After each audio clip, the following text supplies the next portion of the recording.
The festive season is just around the corner, which generally means a period of overindulgence, visiting family, and unfortunately slightly less riding than you are probably expecting to do.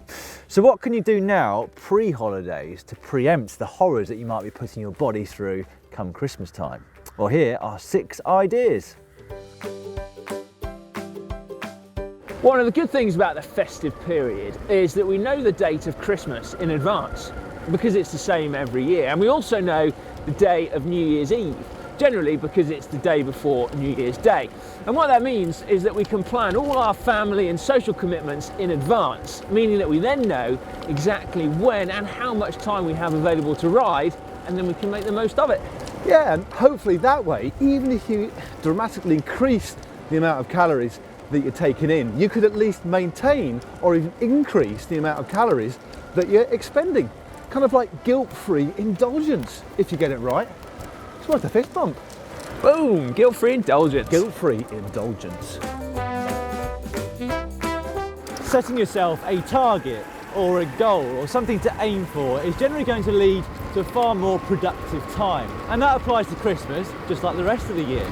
So, set yourself a target. That might be a personal one, such as completing a 100-mile ride, or maybe you want to complete 5,000 metres of climbing in the space of a week.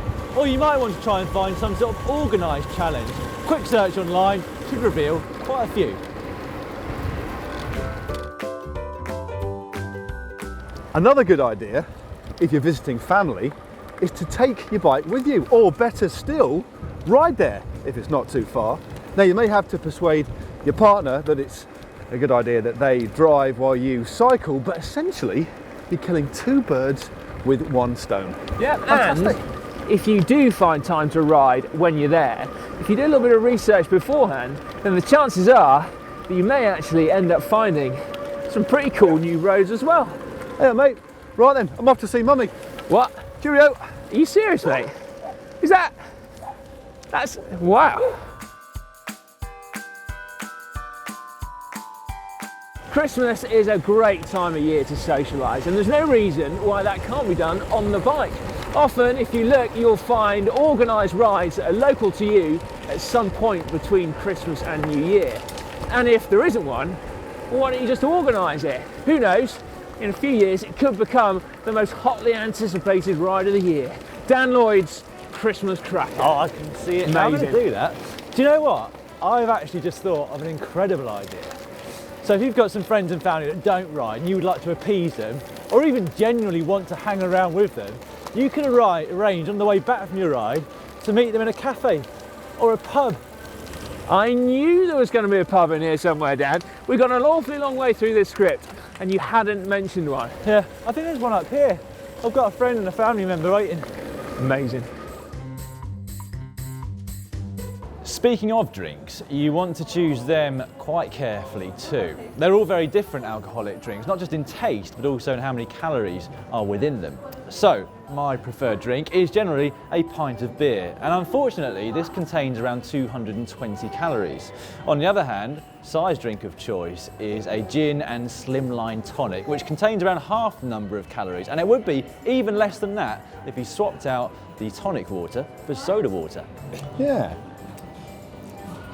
Likewise with soft drinks, some of which contain far more calories than others. Now the last thing we want to do is stifle your little bit of indulgence at Christmas. But a good idea is, in between every single drink, have a glass of water, and that way you'll lower your overall consumption. And if you're on the booze, you might not get such a bad hangover too. I've had at least 8 mineral waters myself. Solid advice there, Mr. Stevens. Right, that brings this video to a close. Make sure you subscribe to the channel if you haven't done so already by clicking on the globe. Give this video a thumbs up if you've liked it, and then you can go on to 2 more relevant videos. In the top corner there is how to embark and complete a 100-mile ride, and in the bottom corner is how to plan a route if you are going to family this Christmas. Happy Christmas, happy festive season.